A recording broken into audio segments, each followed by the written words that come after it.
말씀은 출애굽기 3장입니다.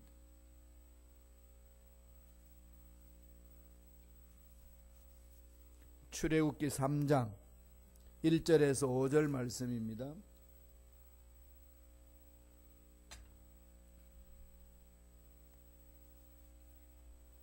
출애굽기 3장 1절로 5절까지의 말씀 다같이 우리 한 목소리 합독하시겠습니다. 모세가 그의 장인 미디안 제사장 이드로의 양떼를 치더니 그 떼를 광야 서쪽으로 인도하여 하나님의 산 호렙에 이르매 야훼 사자가 떨기나무 가운데로 나오는 불꽃 안에서 그에게 나타나시니라. 그가 보니 떨기나무에 불이 붙었으나 그 떨기나무가 사라지지 아니하는지라. 이에 모세가 이르되 내가 돌이켜 가서 이 큰 광경을 보리라. 떨기나무가 어찌하여 타지 아니하는고 하니 그때에 야훼께서 그가 보려고 돌이켜 오는 것을 보신지라. 하나님이 떨기나무 가운데서 그를 불러 이르되 모세야 모세야 하시매 그가 이르되 내가 여기 있나이다. 하나님이 이르시되 이리로 가까이 오지 말라. 내가 선 곳은 거룩한 땅이니 내 발에서 신을 벗으라. 아멘. 이 말씀으로 하나님의 임재, 하나님의 임재라는 제목으로 은혜의 말씀을 나누겠습니다. 하나님의 임재라는 것은 하나님을 체험하는 걸 말합니다. 예배 드릴 때도 하나님 임재가 있어야 되는 거죠. 그래서 임재라는 것이 각자의 어떤 체험, 그런 신앙생활 속에서 나타나는 현상들입니다. 기도를 통해서도 임재를 체험하고 찬양을 통해서 임재를 체험하고 말씀을 통해서 임재를 체험합니다. 그 임재를 체험할 때 나타나는 현상들이 뭘까요?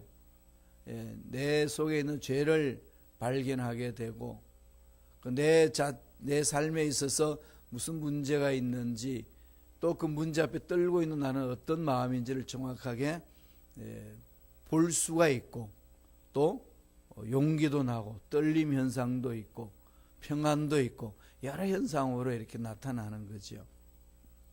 그렇기 때문에 신앙생활에서는 이 체험이 중요합니다. 특별히 하나님을 만나는 체험, 예수님을 나의 구세주로 인격적으로 만나는 체험 너무나도 중요하죠. 이러한 체험이 없으면 아무리 교회를 다녔다 한다 할지라도 오래 다녔다 한다 할지라도 신앙생활은 무기력해집니다. 인생의 문제를 만났을 때 믿음으로 이겨낼 힘이 없어집니다. 쉽게 상처받고 뒤로 물러설 수밖에 없다는 얘기입니다. 그렇기 때문에 성경은 늘 하나님에 대한 만남, 체험, 이런 복을 받아 누리라고 성서는 늘 강조하고 있습니다. 오늘 말씀은 모세가 이제 자라서 궁중에서 40년 생활하고 자기 힘으로 히브리 민족을 살려보겠다고 나섰다가 낭패를 당하고 도망갑니다. 살인자의 누명을 덮어서 살인자 누명이 아니라 살인자가 되어서 그냥 도망가면서 미디안 광야로 갑니다. 그 미디안 광야에서 참으로 하나님 예배하신 사람을 만납니다. 거기서 40년 동안 광야에서 생활을 합니다. 80년을 보냈어요. 좀 귀구하지 않습니까?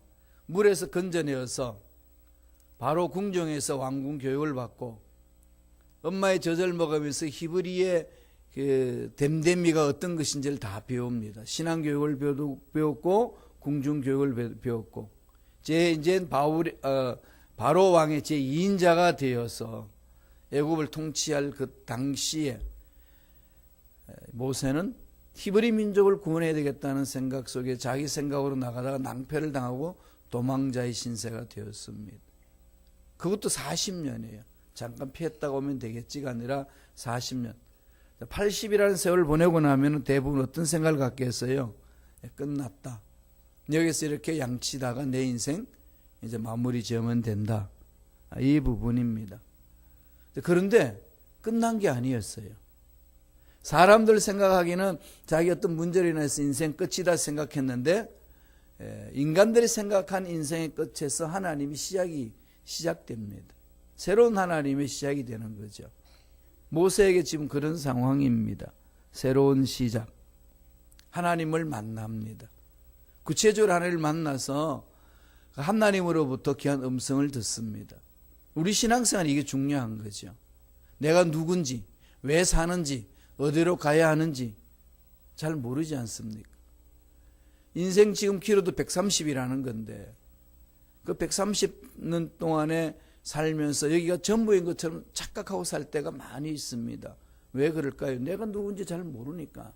내가 왜 이렇게 생명을 가지고 이 세상에 사는지를 잘 모르기 때문에 하나님이 주신 기회를 그냥 세상 문제 해결하고 세상에서 내가 살아야 될 것들만 고심하다가 인생 끝나는 그런 경우가 너무 많다는 거죠. 아니 내가 좀 계획대로 무엇을 좀 얻었다고 해서 우쭐한다 할지라도 많이 가지고 있단다 할지라도 130년 이후 거기가 뭐 100년이잖아요. 100년 이후면 다 놓고 마무리 지어야 됩니다. 이런 인생 하나님이 주신 건데 이 주신 인생 동안에 어떻게 삶을 살아야 될까요? 결론은 하나님을 만나야 제대로 살 수 있다는 거죠. 오늘 모세가 하나님을 만나면서 무슨 일이 일어나는지를 보겠습니다. 하나님 임재가 어떻게 나타나고 또 하나님은 어떻게 만져주시는지 말씀을 통해서 살펴보면은 출애굽기 3장 2절에 나옵니다. 다 같이 한 목소리 읽어볼까요? 출애굽기 3장 2절 한 목소리 읽습니다. 야훼의 사자가 떨기나무 가운데로부터 나오는 불꽃 안에서 그에게 나타나시니라. 그가 보니 떨기나무에 불이 붙었으나 그 떨기나무가 사라지지 아니하는지라. 요 한 말씀에 하나님이 임재 귀한 것들을 계시해 주는 거죠. 앞으로 하나님이 어떻게 임재할 것이라는 것. 불꽃 안에서 그에게 나타나시니라. 그가 보니 떨기나무에 불이 붙었는데 떨기나무에 사라지지 않는 것. 거기는 아열대성 기후이기 때문에 햇빛이 내려쬐을 때는 이런 떨기나무에 불이 붙었다가 사라지고 붙었다가 사라지는 것이 비일비재했다고 합니다. 기후가 그러니까 건조하고. 그랬는데 떨기나무에 불이 붙었는데 불이 안 사라집니다. 얼마나 신기하겠어요. 불 속에 하나 나타났다는 거죠. 하나님 지금 우리에게 뭘 가르치시는 거죠? 하나님은 불 가운데 나타나신다. 불 가운데 나타나신 하나님이심을 우리에게 말씀해 줍니다. 불을 강조하는 거죠. 그럼 불 가운데 나타나신 하나님이 오늘 모세를 만납니다. 하나님께서 모세에게 지금 계시해 주실 뿐만 아니라 앞으로 우리에게도 계시해 줄 모든 상황이 여기 담겨 있는 거죠. 그래서 첫 번째로 하나님의 임재는 불 가운데 나타나신 하나님이십니다 라는 것을 말씀해 줍니다. 하나님의 임재를 상징하는 거죠. 불은 여러 가지로 성경에서 말하고 있어요. 신약 성경 히브리서 12장 29절을 보면은 우리 하나님은 소멸하는 불이십니다. 소멸하는 불이다. 하나님이 불 가운데 임재를 하시는데 그 첫 번째 그 의미 주는 게 뭘까요? 죄악을 씻어버립니다. 다 태워버립니다. 죄를 불살라 버립니다. 하나님을 만났다는 것은 죄를 짓고 하는 못 만납니다. 만나면 죽으니까. 죄와 거룩은 만날 수 없어요. 그러니까 거룩하신 하나님을 만나려면은 죄가 사라져야 됩니다. 하나님 임재에는 죄를 불살라 버린다. 이런 거죠. 죄를 불살라 버리니까 그 하나님 임재하는 곳에는 병마가 있을 수 없고 악기들이 있을 수 없고 우리의 삶을 괴롭히는 원수 마귀들이 흑암의 세력들이 존재할 수 없다는 겁니다. 하나님의 은혜를 듬뿍 체험할 수 있도록 허리 주신다는 거죠. 그리고 나중에는 이 불이요 이스라엘 백성들을 보호하고 인도하는 불로 임재합니다. 잘 알죠? 광야 생활에 무슨 불이 임했죠? 불기둥으로 왔죠. 불기둥. 출애굽기 13장 21절 22절 보세요. 다 같이 우리 한 목소리 천천히 읽습니다. 야훼께서 그들 앞에서 가시며 낮에는 구름 기둥으로 그들의 길을 인도하시고 밤에는 불기둥을 그들에겐 비추사 낮이나 밤이나 진행하게 하시니 낮에는 구름기둥 밤에는 불기둥이 백성 앞에 떠나지 아니하니라. 이스라엘 백성들의 광야 생활하시면서 가나안 땅으로 가는 데에 하나님이 구름기둥으로 임재하시고 불기둥으로 임재합니다. 아열대성 기후이기 때문에 낮에는 더워요. 구름으로 차단해 주지 않으면 광야에서는 다 죽습니다. 일사병에 걸려서 죽는 거죠. 그러니까 그것을 차단해 줍니다. 햇볕을 차단해 주니까 그 안에는 서늘한 거죠. 예, 완전 내추럴 에어 컨디션을 가지고 이렇게 있습니다. 그 다음에 밤에는 불기둥으로. 밤에도 움직이는 거죠. 불기둥이 움직이면 따라가야 됩니다. 낮이나 밤이나 상관하지 않고 하나님이 인도하는 대로 따라간다는 거죠. 그러니까 불기둥은 아열대성 기후라고 그랬죠. 그 지역이 춥습니다. 밤에는. 추우니까 덜덜덜 떨다가 또 동사로 죽을 수 있어요. 저체온증으로. 그러니까 그들의 생명을 보호하기 위해서 불을 지펴주는 거죠. 보호해주고 그 다음에 능력으로 그들을 악한 것들이 틈타지 못하도록 막아주고 그리고 또한 가야 되면은 불기둥이 움직입니다. 갈 길을 보여주는 거죠. 불은 죄를 태울 뿐만 아니라 연약한 우리들을 강하게 만들고 또 연약한 우리들의 갈 길을 몰라 방황하는 우리들에게 갈 길을 열어주는 거죠. 인도하는 불. 이렇게 하나님이 임재하신다는 것을 오늘 모세가 떨기나무 불 속에 임한 하나님을 보면서 체험하는 거죠. 나중에는 세례 요한이 그러잖아요. 예수님이 오시는데 성령과 불로 세례를 주실 분. 불로 이 능력을 체험할 수 있도록 성령께서 역사하신다는 거죠. 그래서 불 가운데 임재하신 하나님을 말씀합니다. 두 번째로는 출애굽기 3장 5절이 있습니다. 다 같이 한번 읽어보겠습니다. 읽습니다.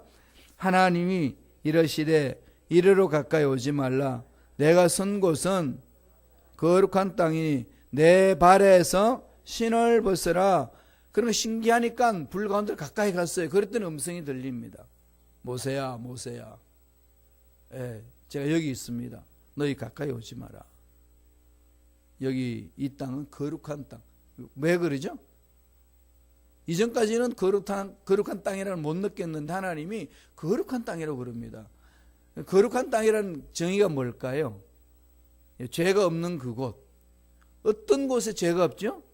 하나님이 임재하시는 그곳. 그럼 우리가 살 길은 하나님 임재하는 그곳에 가야 되는 거죠. 하나님의 임재를 체험해야 되는 거죠. 세상 방법으로 되는 게 아닙니다. 하나님 임재를 맛봐야 된다는 거죠. 그러면서 하시는 말씀이 뭘 말씀하죠? 내 발에서 신을 벗으라. 이게 무슨 의미일까요? 오늘 두 번째로 하나님의 임재는요, 신을 벗기시는 하나님, 이렇게 말씀합니다. 왜 하나님이 신을 벗기실까요? 여러분, 내 발에서 신을 벗으라, 이게 여러분 어떻게 이해를 하고 계시나요? 거룩한 장소니까 신을 벗으라. 여러 가지 의미로 해석할 수 있겠습니다. 그런 중에 여호수아서에서도 이와 비슷한 말이 나옵니다. 한번 읽어보고 넘어가지요. 여호수아 5장 15절입니다. 여호수아 5장 15절 다 같이 읽습니다. 야훼의 군대 대장이 여호수아에게 이르되 내 발에서 신을 벗어라. 내가 선 곳은 거룩하니라. 이니 여호수아가 그대로 행하니라. 거룩한 땅에 신을 벗어라. 신의 의미가 뭘까요? 이 신은 우리가 발을 보호하기 위해서 신고 이 땅을 누비는 것 아니겠어요? 그러니까 뭐 더러운 곳, 내 고집대로 내 마음대로 돌아다니는 데 쓰는 도구죠. 내 발이 가는 곳에. 물론 좋은 데도 가지만 나쁜 데도 많이 가지 않나요? 원하든 원치 않든지 간에 이 세상의 악한 것들이 판치는 그곳에 갈 수 있도록 만들어주는 것이 우리 신발입니다. 그거 내려놓으라는 거죠. 내 앞에 올 때는 세상 근심 걱정 내려놔라. 너 지금 고민하고 있는 건, 너 지금 네 마음대로 하고자 하는 그거 내려놔라. 여러분 왜 고민이 많죠? 내 뜻대로 안 되니까. 그죠? 이런 일도 건강도 뜻대로 안 되고 돈 버는 것도 뜻대로 안 되고 사랑관계도 뜻대로 안 되고 내 마음에 이런 것을 인생 설계하고 싶은데 그 뜻대로 안 되고 그러면 고민이 막 태산같이 많은 거죠. 그런 상황에서 하나님 옵니다. 그러면은 그런 상황에서 하나님 올 때 먼저 해야 될 일이 뭘까요? 내려놓는 거죠. 그걸 내려놓고 그 모든 문제보다 크신 하나님을 집중하게 하는 거죠. 그 말이 내 발에서 신을 벗어라. 너 지금 실망하고 있는데 너의 인생이 지금 끝났다고 생각하고 있는데 그 생각 내려놓아라. 네가 땅을 밟고 다니는 그 모든 문제 내려놔라. 왜 끌어안고 있느냐. 그리고 그렇게 살면서 떼묻고 죄악 가운데 허죽거렸던 모든 것들, 그 더러운 것들을 다 씻어버려라. 불은 태운다. 내려놔라. 이 얘기입니다. 그러나 떼묻은 죄에 떼묻은 신을 벗어라. 이 말이죠. 그런 세상 근심 걱정을 다른 말로 하면 내려놓아라. 베드로전서는 1장 16절에 그것을 이렇게 설명을 합니다. 다 같이 한번 읽어보실까요? 오직 너희를 부르신 거룩한 자처럼 너희도 모든 행실에 거룩한 자가 되라. 모든 행실에 예수를 닮아가는 거고 하나님을 닮아가는 거죠. 모든 행실에 거룩한 자, 생각이나 말이나 모든 삶에 죄악을 미워하는 삶, 그렇게 말합니다. 거룩함이라는 것은 죄가 없는 상태인데 우리는 죄 없이 살 수 없잖아요. 그런데 죄 없이 살 수 있는 길은 회개하는 것, 죄를 미워하는 것, 죄 지은 죄악들을 하나님 앞에 나와서 통해 자복하고 씻는 거죠. 그 다음에 회개하는 것을 말합니다. 모세는 자기의 생각으로 하나님 일을 하려고 했습니다. 그래서 궁중에서 40년 교육을 잘 받아서 자기 생각으로 한번 일을 해보겠다 했는데 낭패입니다. 실망한 나머지 광야 갑니다. 광야 도망 40년을 보내서 80년이었습니다. 자기 인생을 돌아보는 거죠. 내가 무엇하고 살았냐. 뭔가 계획은 이랬는데 왜 이게 안 됐을까? 늘 이 생각 속에서 얼마나 고민이 많았겠습니까? 한번 상상 한번 해보셔요. 거룩한 상상을. 40년 궁중생활. 최고의 학부에서 공부를 했던 사람 아닙니까? 모든 사상과 문화와 정치와 다음에 인간관계의 기술들을 다 터득한 자. 그가 광야에서 40년 목동생활을 했을 때 오는 비참함. 스스로 자기 자신을 바라봤을 때 비참한 거죠. 이건 아닌데. 그죠? 이건 아닌데. 내가 궁중생활 40년에 결론이 이거 아닌데. 이게 많아요. 저도 이제 그런 생각을 많아요. 독일에서 그 7년간에 또 12년간에 공부하면서 사역했던 그 모든 그 결론이 이건 아닌데 그런 생각들이 들 때가 많습니다. 그러면은 어떻게 갈까요? 하나님 앞에 가야 되는 거죠. 그러한 자에게 하나님 말씀합니다. 내 발에서 신을 벗어라. 너의 계획, 너의 방향, 너의 가치관 내려놓으라는 거죠. 이걸 내려놓을 때만이 진정한 자유를 맛봅니다. 그렇지 아니하면은 자유함이 없어요. 그리고 하나님의 음성이 구체적으로 들리지도 않고 자꾸 내 생각 속에서 음성을 들으려고 하기 때문에 음성이 안 들리고 방향 잡기가 힘듭니다. 교만해지는 거죠. 그 기준이 내가 됩니다. 내 발에 신을 벗으라는 말은 너의 기준을 내려놓으라는 거죠. 기준은 나다. 네 기준에서 네 인생 사는 게 아니다. 그럼에도 불구하고 우리들은 모든 문제를 판단하고 사람을 바라보고 사건을 바라볼 때 기준이 내가 되는 거죠. 이 기준을 바꾼다는 게 참 쉽지 않고 어렵습니다. 그러다가 보니까 내 마음속에서 분별을 하는데 그 분별의 능력이 내 생각에서 나오기 때문에 잘못된 분별들이 많고 잘못된 판단이 많습니다. 그래서 일을 거스를 때도 많고 인간관계 깨질 때도 많고 앞날이 꼬일 때 많이 있습니다. 신을 벗으라. 뭐죠? 너의 권리도 내려놔라. 너의 고민도 내려놔라. 너의 주권도 내려놔라. 네 인생 책임은 내가 진다. 자기 거 다 포기하고 하나님 앞에 맡기는 걸 말합니다. 신을 벗어야 되는 거죠. 난 아무것도 아닙니다. 하나님이 하셔야만 됩니다. 이거죠. 그런데 이거 말만 해서는 안 돼요. 실천을 해야 되는 거죠. 하나님이 주인이 되도록 모셔드려야 됩니다. 여러분 여태까지 내 인생 내가 주인이었지 않나요? 내가 내 인생의 주인이었는데 주인이 내가 내 인생을 이끌어왔는데 얼마나 여러분 멋지게 이끌어왔습니까? 여러분이 운전사를 기용을 해가지고 운전수를 두고 살고 있는데 운전수가 사고만 쳐요. 지 맘대로 돌아다니고. 그럼 운전사를 어떻게 하시겠어요? 해고하고 새로운 운전사를 세워야죠. 내 마음에 들고 내 말에 순종하는 운전사. 내 인생 내가 주인이 되어서 운전사가 되어가지고 마음대로 돌고 다니고 그냥 자충우돌하면서 여기까지 왔는데 그럼도 불구하고 아직까지 운전수를 안 바꾸고 놔두시겠어요? 상식적으로 생각하면 못 놔두죠. 바꿔야 되는데. 그런데 왜 자기 인생은 하나님을 주인으로 모셔드리지 않느냐는 겁니다. 내 인생의 주인, 내 인생을 이끌어가는 운전수는 이제 내가 아니고 하나님이십니다.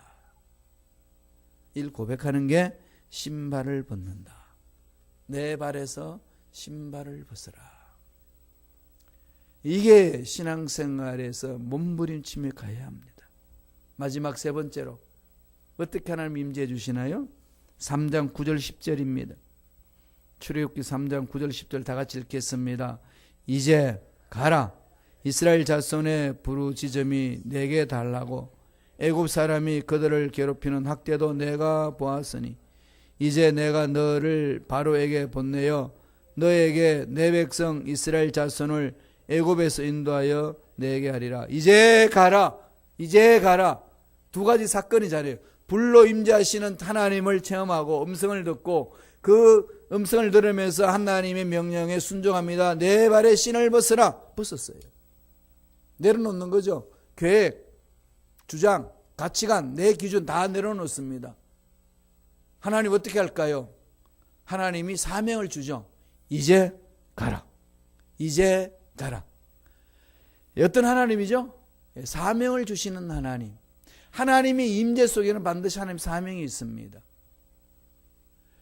이 성령 충만해가 성령 사역하시는 분들 보면 이렇게 막 손 갖다 대면 막 넘어지는 분들인데 왜 넘어지죠? 하나님 은혜가 너무 임하니까 감당하지 못해 넘어지잖아요. 그러면 넘어지고 난 다음에 무슨 일이 일어나죠?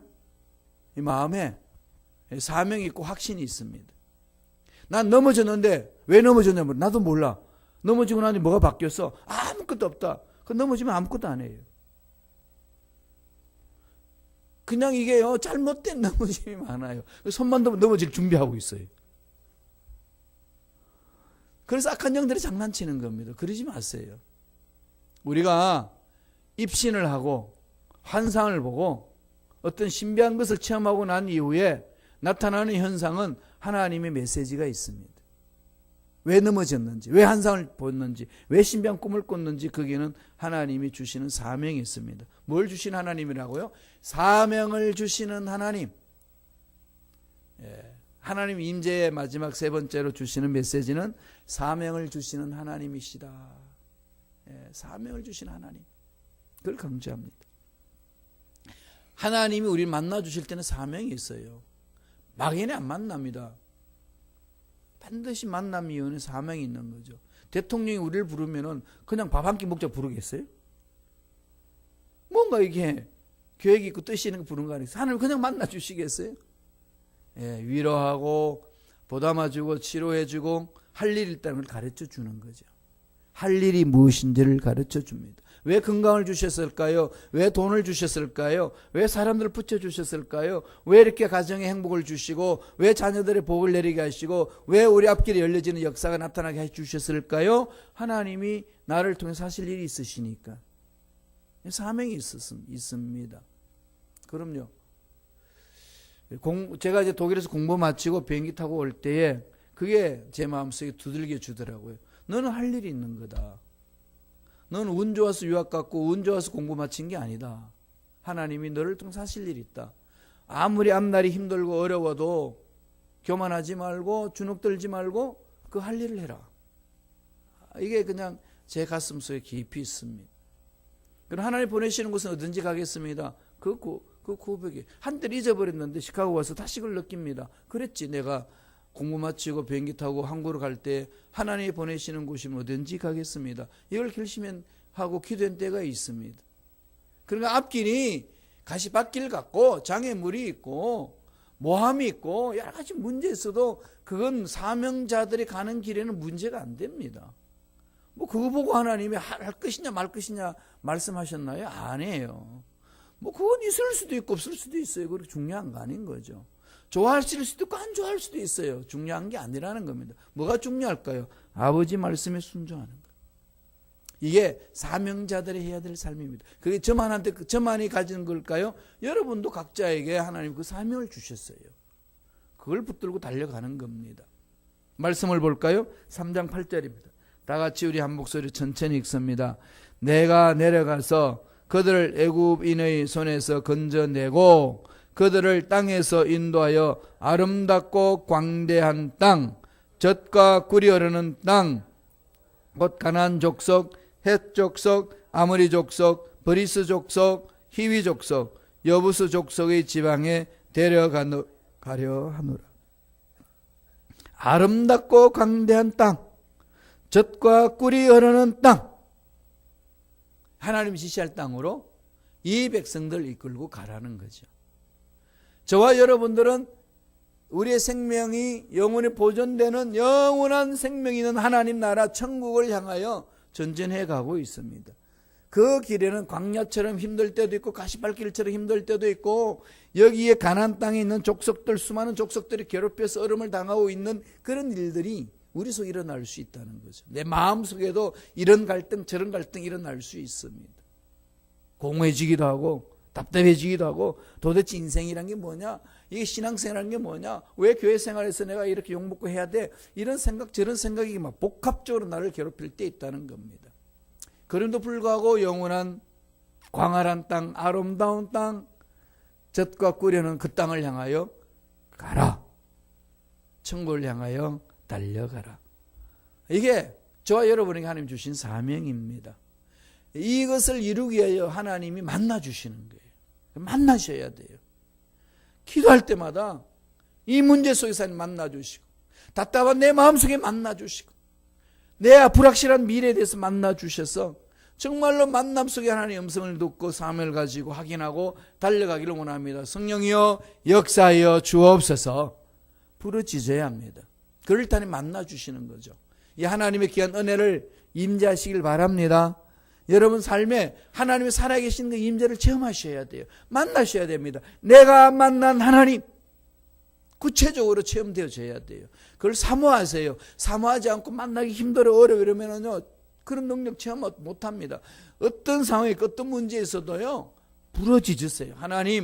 하나님 만나기를 원합니다. 내가 만난 하나님 문제 속에 만난 하나님 체험하기를 원합니다. 매달려 부르짖음으로 하나님 만나서 문제 해결받고 하나님 예외하신 복을 받고 누리고 나누는 멋진 삶이 되기를 간절히 축원합니다.